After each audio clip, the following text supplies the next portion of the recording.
નમસ્કાર વિદ્યાર્થી મિત્રો, આપણે આંકડાશાસ્ત્રનું પ્રથમ ચેપ્ટર ભણી રહ્યા છીએ, જેમાં આપણે આગળ જે પ્રાથમિક માહિતી છે એ કેવી રીતે એકત્રિત કરવી એના માટેની વાત કરી હતી. એમાં ખાસ કરીને પ્રશ્નાવલીની વાત કરી હતી.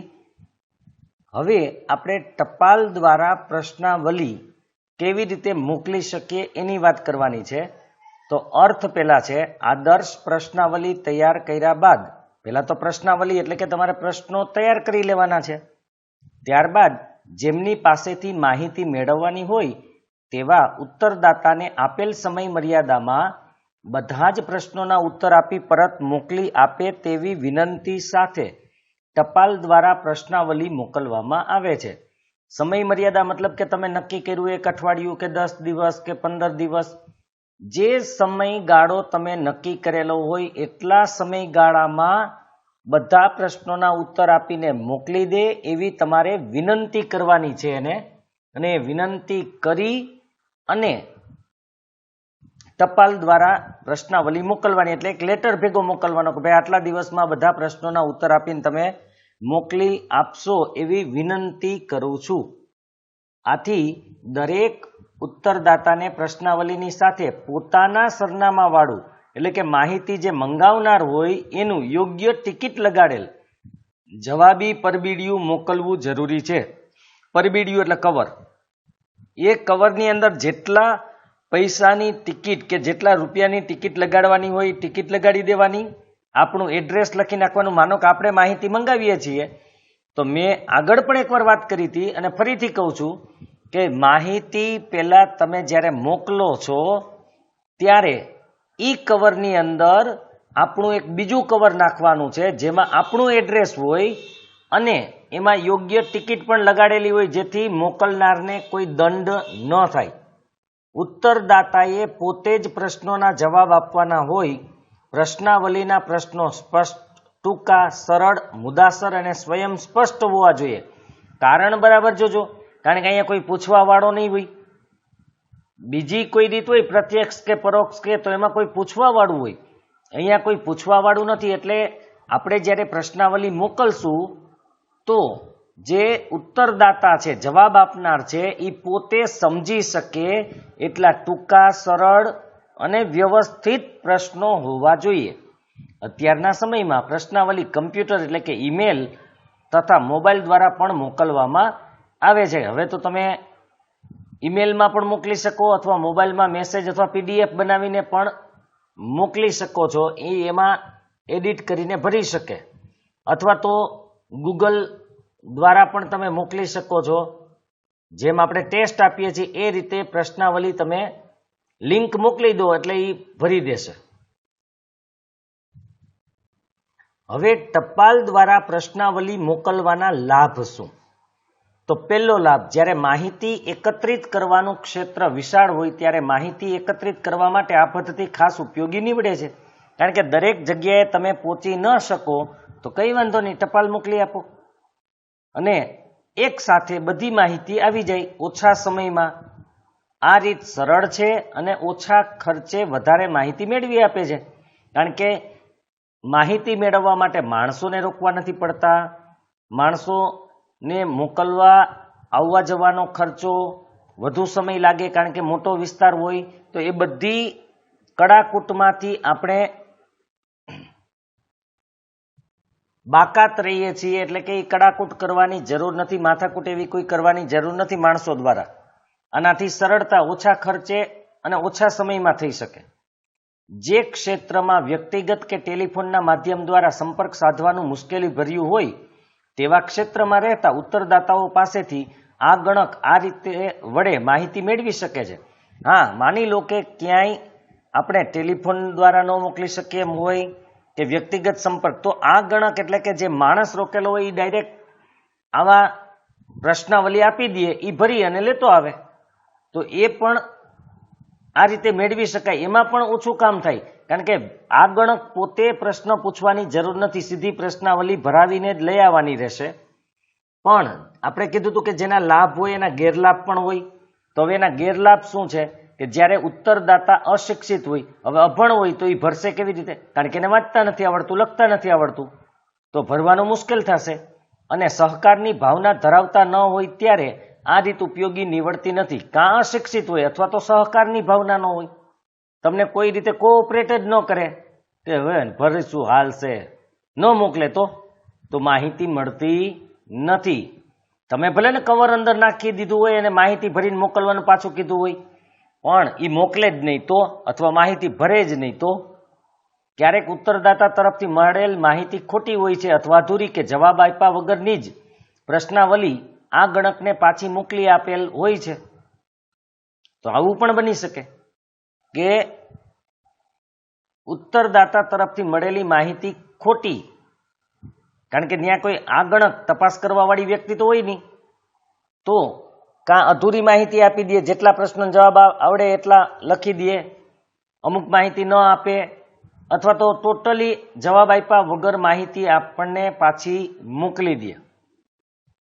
ઉત્તરદાતાની આળસના પરિણામે પ્રશ્નાવલી ગેરવલ્લે થવાની કે જવાની અથવા માહિતી મેળવવામાં વિલંબ થવાની શક્યતા રહેલ છે. કારણ કે આળસ થાય કે આજ ભરશું, કાલે ભરશું, પરમ દિવસે ભરશું, અથવા તો બરાબર સાચવી ન રાખે તો પ્રશ્નાવલી જ ખોવાઈ જાય, અથવા તો જે સમયે પાછી મોકલવાની હોય એ સમયે પાછી આપણને મળી શકે નહીં, એવી પણ શક્યતા છે. આ રીતમાં ઉત્તરદાતાને સૂચનાઓની સ્પષ્ટતા કરી આપે કે પ્રશ્નોનું અર્થઘટન કરી આપે તેવી મદદ કરનાર વ્યક્તિની ખોટ રહે છે.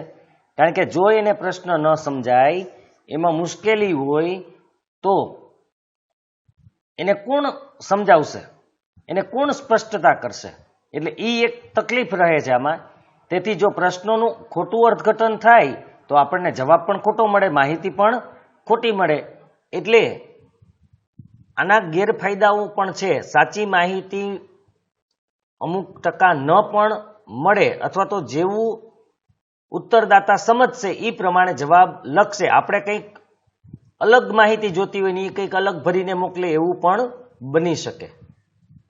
એક આપણે લાભમાં ત્રીજો લાભ છે એ સ્પષ્ટતા કરી લઈએ. કદાચ એમાં બોલવામાં ભૂલ હતી કે જે ક્ષેત્રમાં વ્યક્તિગત કે ટેલિફોનના માધ્યમ દ્વારા સંપર્ક સાધવો મુશ્કેલ હોય, મતલબ કે માણસને મોકલી શકાય એવી વ્યવસ્થા ન હોય, કે કોઈ જઈ શકે એમનો દૂરનો વિસ્તાર હોય, તો એવા ક્ષેત્રમાં જે ઉત્તરદાતાઓ રહેતા હોય એની પાસેથી આ રીતે મેળવી શકાય, એટલે કે પ્રશ્નાવલી ટપાલ દ્વારા.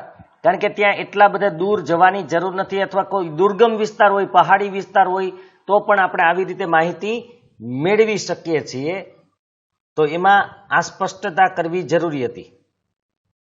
હવે આપણે આ ગણક દ્વારા પ્રશ્નાવલી, એટલે કે પ્રશ્નાવલીની સાથે માણસ પોતે જાય છે. આ રીતમાં આ ગણકો પોતે ઉત્તરદાતાને રૂબરૂ મળે છે અને પ્રશ્નોના જવાબ મેળવે છે. પ્રશ્નાવલીમાં પ્રશ્નોના જવાબ આ ગણક પોતે પોતાના હસ્તાક્ષર દ્વારા લખે છે. આમાં ઉત્તરદાતા એટલે કે જવાબ આપનારે પ્રશ્નાવલીના જવાબ લખવાની જરૂર નથી.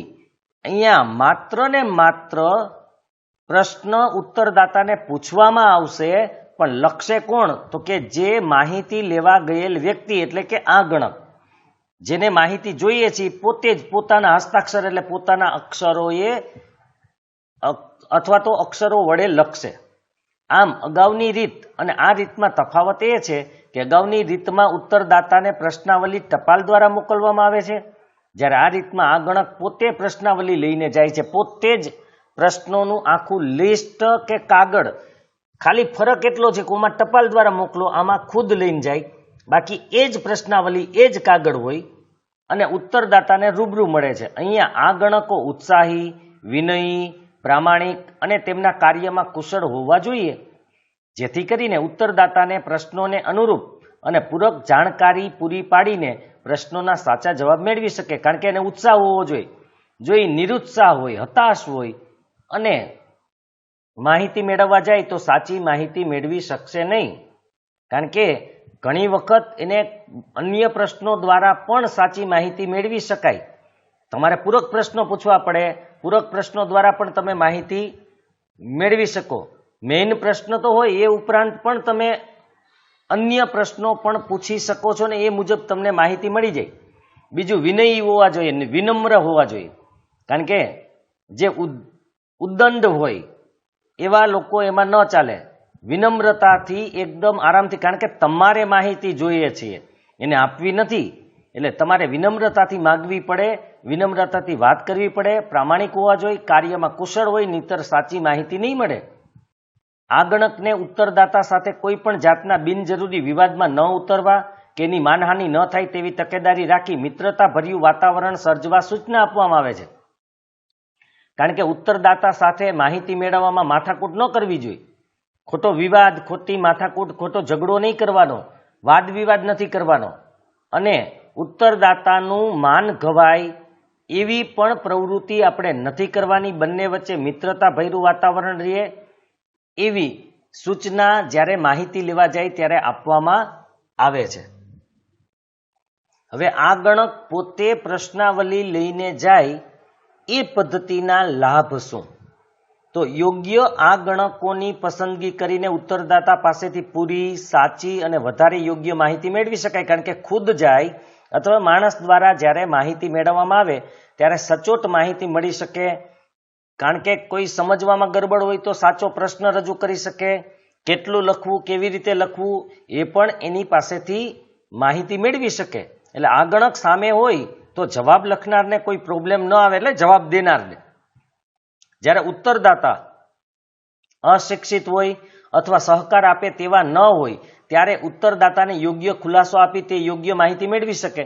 હવે અશિક્ષિત હોય તો કોઈ પ્રોબ્લેમ અહીંયા નહીં આવે, કેમ કે અહીંયા તો પ્રશ્ન જ પૂછવાનો છે, જે જવાબ આપે એ આ ગણક પોતે લખવાનો છે. માટે અહીંયા કદાચ ઉત્તરદાતા અશિક્ષિત હોય તો એને લખવાની જરૂર નથી, આ ગણક જ લખશે એટલે સાચી માહિતી મળશે. અને સહકાર આપે એમ ન હોય ત્યારે એને યોગ્ય વાત રજૂ કરી કે ભાઈ અમે શા માટે માહિતી મંગાવીએ છીએ, એનાથી તમને શું લાભ થશે અને તમારી માહિતી અમે ગુપ્ત રાખશું, એવો ખુલાસો આપીને યોગ્ય માહિતી મેળવી શકે.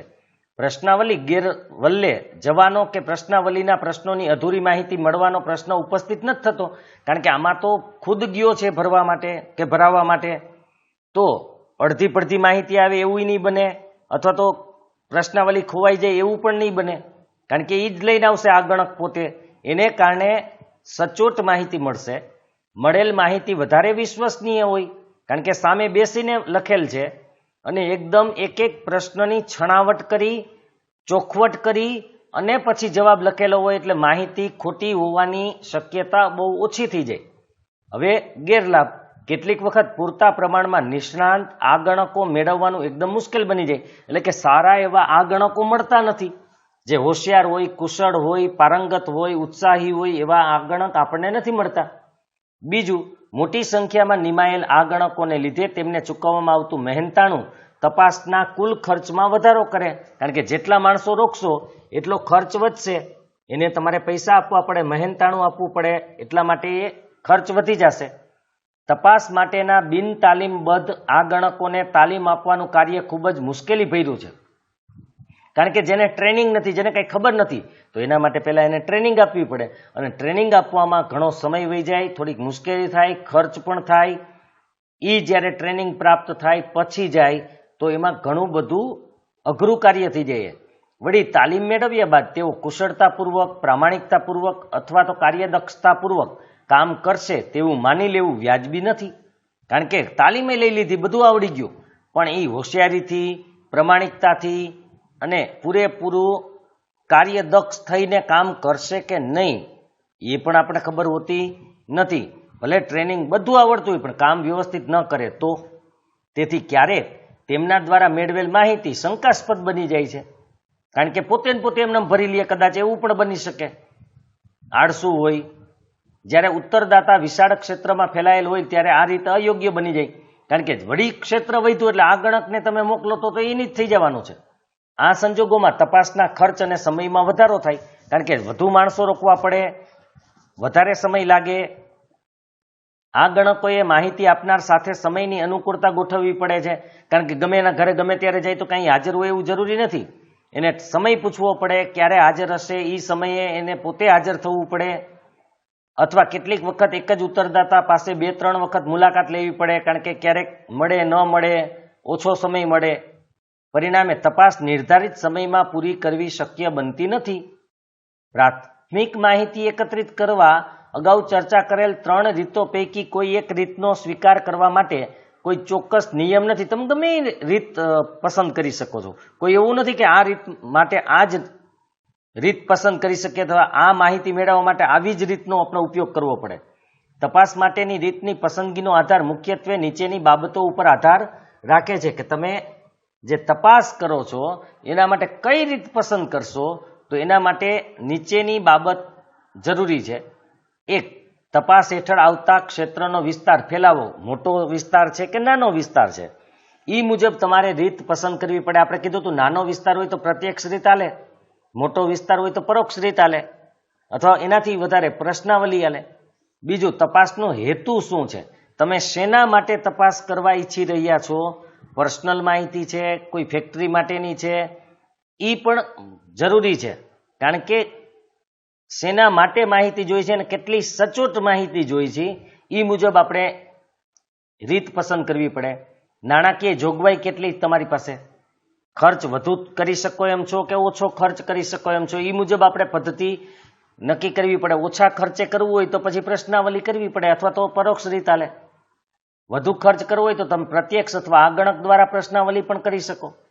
સમય મર્યાદા કેટલી છે? ઓછા સમયમાં જોઈતી હોય તો તમે પ્રશ્નાવલીથી કરી શકો છો, એ ટપાલ દ્વારા.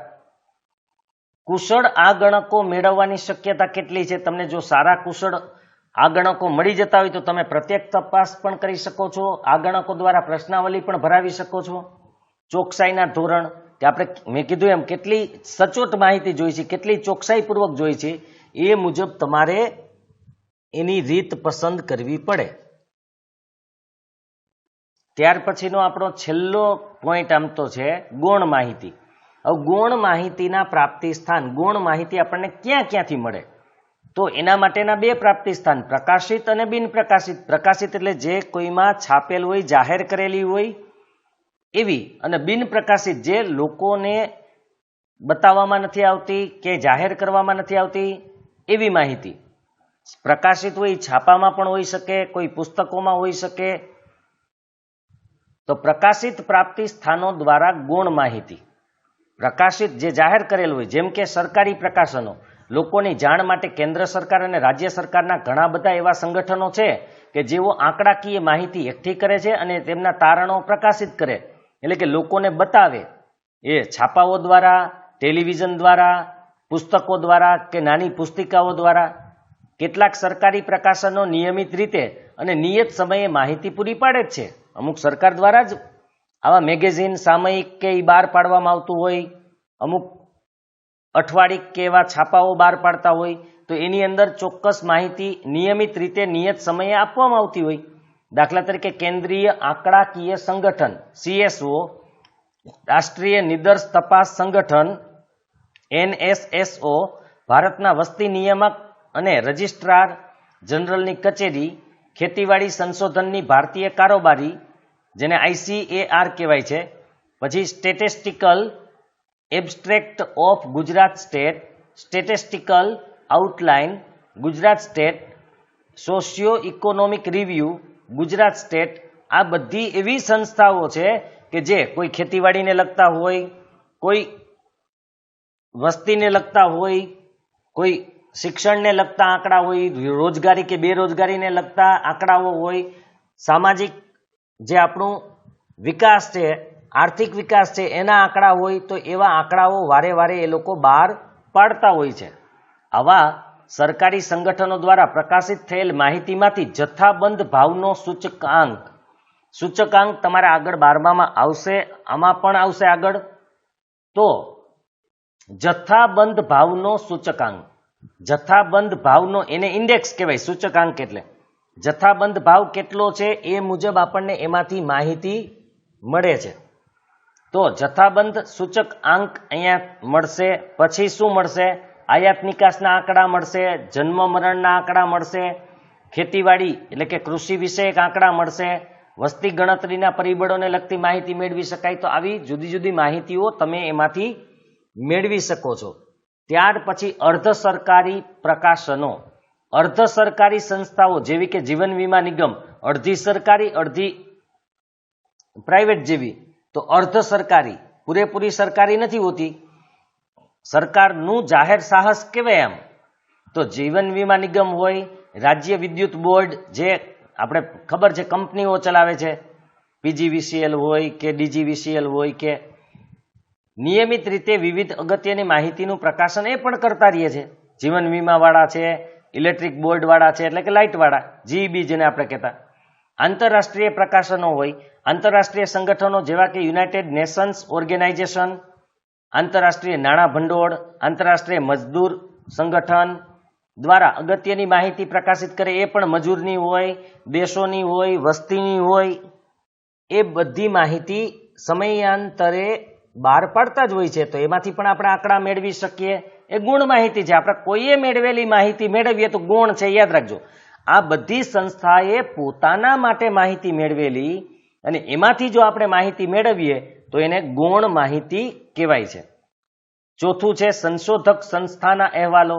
સંશોધન સંસ્થા જેવી કે Ahmedabad textile industries research association જેને અટીરા કહેવાય છે, ફિઝિકલ રિસર્ચ લેબોરેટરી જે પીઆરએલ છે અમદાવાદની અંદર, salt and marine research laboratory Bhavnagar, institute of economic growth, આપણો ઇકોનોમિક એટલે કે અર્થશાસ્ત્રનો વિકાસ કેટલો થયો, આઈઈજી દિલ્હીની. ત્યાર પછી National Council of Applied Economic Research, એ પણ ન્યૂ દિલ્હી, એમના પ્રકાશનો દ્વારા માહિતી પૂરી પાડે છે. આ અર્થશાસ્ત્રનો એટલે કે આપણો આર્થિક વિકાસ, ફિઝિકલ લેબોરેટરી તો ઘણી બધી બાબતોની માહિતી પૂરી પાડે. અમદાવાદ ટેક્સટાઇલ ઇન્ડસ્ટ્રીઝની માહિતી, એના આંકડાઓ, રોજગારી, એ બધું બહાર પાડે. ત્યાર પછી પાંચમો સ્થાનિક સ્વરાજ્યની સંસ્થાઓ અને સ્વાયત્ત સંસ્થાઓ જેમ કે ગ્રામ પંચાયત, નગર પંચાયત, ત્યાર પછી તાલુકા પંચાયત, જિલ્લા પંચાયત, નગરપાલિકા, મહાનગરપાલિકા, આ બધાય. તો એમાં નગરપાલિકાઓ, જિલ્લા પંચાયત, એગ્રીકલ્ચરલ યુનિવર્સિટી જે આપણે અહીંયા હોય છે એ પણ એના વાર્ષિક અહેવાલો બહાર પાડે, એના બધા આંકડાઓ રજૂ કરે, ખર્ચના, ઘણી બધી વસ્તુઓ એમાં, એના વિકાસના. તો એમાંથી પણ આપણે અમુક માહિતી મેળવી શકીએ છીએ. છઠ્ઠું છે વ્યાપારી અને વ્યવસાયિક સંસ્થાના પ્રકાશનો. Federation of Indian chambers of commerce and industries દ્વારા પ્રકાશિત થતું જર્નલ, મતલબ કે મેગેઝિન જેવું. Economic trends, institute of chartered accountant દ્વારા પ્રકાશિત થતું journal the chartered accountant, institute of foreign trade દ્વારા પ્રકાશિત થતું જનરલ ટ્રેડ રિવ્યુ. તો આ બધા ઉદ્યોગોને લગતા માહિતી બહાર પાડતા જર્નલો છે. આ જર્નલથી તમને ઉદ્યોગો વિશેની, એના આંકડાઓ વિશેની માહિતી મોટે ભાગે મળી જાય અને આવક પણ આમાંથી મળે. વર્તમાન પત્રો અને સામયિકો, અર્થશાસ્ત્ર, વાણિજ્ય, વ્યાપાર, રમતગમત જેવા ક્ષેત્રો માટેની માહિતી તમને economic and political weekly, commerce, business today, financial express, આવા જુદા જુદા છાપાઓ, વર્તમાન પત્ર એટલે છાપા અને સામયિક એટલે મેગેઝિનોમાંથી મેળવી શકાય. કારણ કે ઘણા બધા એવા પણ છાપાઓ અને મેગેઝિનો હોય છે જેમાં વેપારની, રમતગમતની વાતો હોય, પછી આપણે રાજકારણની, એટલે વાત મતલબ આંકડાઓ હોય. જેમ કે આપણે ઇલેક્શન હોય કોઈ પણ, તો એના બધા આંકડાઓ છાપામાં આવતા જ હોય, તો એમાંથી પણ આપણે માહિતી મેળવી શકીએ છીએ. આ પણ ગૌણ માહિતી માટેના અગત્યના પ્રાપ્તિ સ્થાન છે. પણ આ બધી પ્રકાશિત હતી, જે છપાતી હોય ક્યાંય. હવે બિન પ્રકાશિત પ્રાપ્તિ સ્થાનમાંથી મળતી ગૌણ માહિતી. સંસ્થાઓ દ્વારા કેટલીક આંકડાકીય માહિતી પ્રકાશિત થયેલી હોતી નથી, લોકોને જાણ કરવામાં આવતી નથી, લોકોને સામે જાહેર કરવામાં નથી આવતી, એવી પણ માહિતી હોય. પરંતુ વિનંતી કરીને ખાનગી અને જાહેર સંગઠનો દ્વારા પોતાના સંદર્ભ માટે તૈયાર કરેલ બિન પ્રકાશિત આંતરિક અહેવાલમાંથી માહિતી મેળવી શકાય છે. લોકોને આપતા નથી, પણ તમે વિનંતી કરો તો કદાચ તમને મળી જાય. એના માટે તમારે કારણ આપવું પડે કે શેના માટે માહિતી જોઈએ છે. કોઈ એનો દુરુપયોગ તો નથી કરવાના ને. દાખલા તરીકે કામદારોનો પગાર, તેઓ કેટલા સમયથી નોકરી કરે છે, તેમનું શૈક્ષણિક સ્તર. હવે આ પ્રાઇવેટ હોય એવી પણ બને, તો એ બધાને જાહેર નથી કરતા, પણ તમે એને વિનંતી કરો તો કદાચ આપે. ખાનગી અને જાહેર ક્ષેત્રની કંપનીઓમાં મ્યુચ્યુઅલ ફંડ દ્વારા થતું રોકાણ, જે સરકારી કે ખાનગીમાં કેટલું કોનું રોકાણ છે એ પણ, કારણ કે એ જાહેર ન કરે પણ વિનંતીથી કદાચ તમને આપે. જુદી જુદી યુનિવર્સિટીના પીએચડી મહાનિબંધ વિશેની માહિતી એ પણ આપણે વિનંતી કરવી પડે, કારણ કે એ જાણ નથી કરતા. મહાનિબંધ પીએચડી કરવા માટે જે નિબંધ લખવામાં આવે એને મહાનિબંધ કહેવાય, અને એ નિબંધ કયા કયા મુદ્દા ઉપર લખેલો છે એ પણ આપણે જાણી શકીએ. હવે ગૌણ માહિતીના ઉપયોગ દરમિયાન રાખવી જોઈતી સાવચેતીઓ, કારણ કે આમાં પણ આપણે ધ્યાન રાખવું જરૂરી છે. જો યોગ્ય ધ્યાન રાખવામાં ન આવે તો આમાં પણ આપણને ખોટી માહિતી મળી શકે. ગૌણ માહિતીનો ઉપયોગ કરતા પહેલા કાળજીપૂર્વક ચકાસણી કરવી જોઈએ, કારણ કે આવી માહિતી ખામીયુક્ત હોઈ શકે, અપૂરતા નિદર્શ કદવાળી હોઈ શકે. નિદર્શ એટલે નમૂનો, આપણે કીધું હતું. સમષ્ટિ એટલે ટોટલ, એમાંથી અમુક ભાગ લેવામાં આવ્યો હોય, પણ નિદર્શ ટૂંકો હોય તો અપૂરતું કદ હોય. ખાસ યાદ રાખજો કે 10,000ની વસ્તીની માહિતી જોઈતી હોય અને કોઈ 10 જણાની માહિતી લઈને આવે અને એના ઉપરથી તારણ કાઢે તો એ સાચી માહિતી ન કહેવાય. એ નિદર્શ એટલે કે જે નમૂનો તમે લીધો છે 10 જણાનો એ ખોટો છે, કારણ કે 10,000ની વસ્તીમાં 10 જણાના નમૂનાથી તમને માહિતી ન મળે, અથવા તપાસના હેતુ સાથે બંધ બેસતી ન પણ હોય, કારણ કે તમારે જોઈતી કંઈક ઓર હોય અને મળે કંઈક ઓર, તો એ પણ બની શકે છે. આવી અયોગ્ય ગૌણ માહિતી આંકડાકીય પૃથ્થકરણ માટે અને એના ઉપરથી જે આપણે તારણો મેળવવાના હોય અને એનું અર્થઘટન કરવાનું હોય એના માટે ઉપયોગી બની શકતી નથી. આથી આવી માહિતીનો ઉપયોગ કરતા પહેલા નીચેની સાવચેતીઓ ધ્યાનમાં રાખવી જોઈએ. તો હવે કઈ કઈ આપણે સાવચેતીઓ ધ્યાનમાં રાખવી જોઈએ? એમાં પહેલો મુદ્દો છે, ગૌણ માહિતીનો ઉપયોગ કરતા પહેલા માહિતી કોણે મેળવી છે, ક્યાંથી મેળવેલ છે એ ખાસ જોવું જોઈએ, કારણ કે આને શેના માટે મેળવેલ છે. ખાનગી સંસ્થા દ્વારા તૈયાર કરાયેલ અહેવાલમાંથી લેવાયેલ માહિતી ઓછી વિશ્વસનીય હોય છે. બરાબર યાદ રાખજો, ખાનગી સંસ્થા, સરકારી હોય ને તો એ વિશ્વસનીય જ હોય. સરકારી આંકડા મોટે ભાગે સાચા જ હોય, પણ ખાનગી કે પ્રાઇવેટ કોઈ કંપનીએ માહિતી મેળવેલી હોય તો ખોટી હોવાની શક્યતા છે, કારણ કે ખાનગી સંસ્થાઓ પોતપોતાના પૂર્વગ્રહો અને વિચારસરણી અનુસાર માહિતી એકત્રિત કરતી હોય. બીજું, એની જરૂરિયાત મુજબ માહિતી મેળવવાની હોય, એટલે દરેકના કામમાં આવે કે ન પણ આવે, કારણ કે એને પહેલેથી અમુક વસ્તુ નક્કી જ હોય, એને પોતાને ફાયદો થાય એવી જ માહિતી મેળવવી હોય, એટલે એની વિચારસરણી અલગ હોય. માટે સાચી માહિતી મળે અથવા ન પણ મળે. બીજું છે, ગૌણ માહિતી મેળવવાનો હેતુ અભ્યાસના હેતુ સાથે સુસંગત હોવો જોઈએ, એટલે કે તમારે શેનો અભ્યાસ કરવો છે અને એને મેળવેલી માહિતી છે એનો હેતુ બે એક જ હોવો જોઈએ. એને કંઈક ઓર હેતુ માટે મેળવી, તમે કોઈ ઓર હેતુ માટે એનો અભ્યાસ કરો છો તો એ ન ચાલે.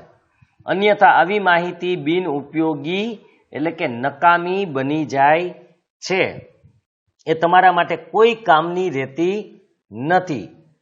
ત્યાર પછી ત્રીજો મુદ્દો છે, એકત્રિત કરેલ માહિતી ખૂબ જ જૂની ન હોવી જોઈએ, તે અત્યારના સમયગાળા સાથે બંધ બેસતી હોવી જોઈએ. દાખલા તરીકે અનાજ, સોનું, પેટ્રોલ વગેરેના ભાવ હવે કોઈ સંસ્થાએ 5 વર્ષ પહેલા કે 2 વર્ષ પહેલા માહિતી મેળવી હોય, અનાજના ભાવ કે સોનાના કે પેટ્રોલના, અને આજે તમે એ માહિતીનો ઉપયોગ કરો તો એ યોગ્ય નથી, કારણ કે હવે એમાં ઘણો બધો ચેન્જ આવી ગયો છે. 2-3 વર્ષ પહેલાની માહિતી અથવા તો ઘણી વખત 5-10 વર્ષ પહેલાની માહિતી મેળવવામાં આવે અને એનો ઉપયોગ તમે કરો તો એ વ્યાજબી નથી, કારણ કે એમાં ઘણો બધો ચેન્જ આવી ગયો હોય, જેથી તમને સાચી માહિતી મળી શકશે નહીં. ગૌણ માહિતીનો ઉપયોગ કરતા પહેલા માહિતીનું કાર્યક્ષેત્ર શું છે અને તે કયા વિસ્તાર માટે એકત્રિત કરવામાં આવેલ છે અને એમાં વપરાયેલા પદોની વ્યાખ્યા વગેરે જાણી લેવું જોઈએ, કારણ કે એ કયા ટર્મમાં મેળવેલી હતી. ટર્મ એટલે પદ, એ કયા પદ અનુસાર, કઈ શરતો અનુસાર, કઈ વસ્તુ માટે મેળવેલી હતી, કયા વિસ્તારમાંથી મેળવેલી હતી, એ બધું જાણી લેવું જરૂરી છે.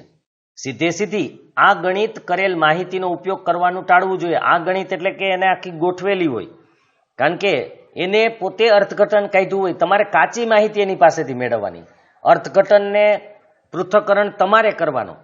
આવી આ ગણિત કરેલ માહિતી ક્યારેક ખોટી રીતે ગણતરી કરીને ઉપજાવેલ હોઈ શકે, કારણ કે પોતે પોતાના લાભ માટે ખોટી ગણતરી કરીને બનાવેલી હોય. એટલે આપણે પોતે આની ગણતરી કરવી કાચી માહિતી એની પાસેથી મેળવી લેવી. કઈ રીત દ્વારા માહિતી એકત્રિત કરેલ છે તે જાણી લેવું જોઈએ, કારણ કે આપણે ખબર છે અમુક રીત યોગ્ય હોતી નથી અથવા તો વધુ વિશ્વસનીય નથી હોતી. તો પેલા એ પણ જોઈ લ્યો કે કઈ રીત દ્વારા માહિતી એને ભેગી કરેલી છે, જેથી સંશોધન કરતા તે રીતના લાભ ગેરલાભથી વાકેફ બને. કારણ કે એને ખબર પડી જાય, આપણે જે માહિતીનો ઉપયોગ કરનાર હોય એને જો રીતની ખબર પડી જાય તો એને આઈડિયા આવી જાય કે ભાઈ આના આટલા આટલા ગેરલાભ હોઈ શકે, આના આટલા આટલા લાભ હોઈ શકે, તો એને શું ધ્યાન રાખવું એ ખબર પડે. ગૌણ માહિતીનો યોગ્ય લાભ પ્રાપ્ત કરવા માટે ઉપરની સાવચેતીઓને લક્ષમાં એટલે કે ધ્યાનમાં રાખીને તેનો ઉપયોગ કરવો જોઈએ. તો અહીંયા આપણું ચેપ્ટર પૂરું થાય છે. જો તમને આ વિડીયો પસંદ આવ્યો હોય તો લાઈક કરજો, શેર કરજો અને ચેનલને સબસ્ક્રાઈબ કરજો. તમારા અન્ય મિત્રોને પણ ચેનલને સબસ્ક્રાઈબ કરાવજો, જેથી એમને આવા જ વિડીયો મળતા રહે. આપણે નેક્સ્ટ વિડીયોમાં નવા વિષય સાથે ફરીથી મળશું.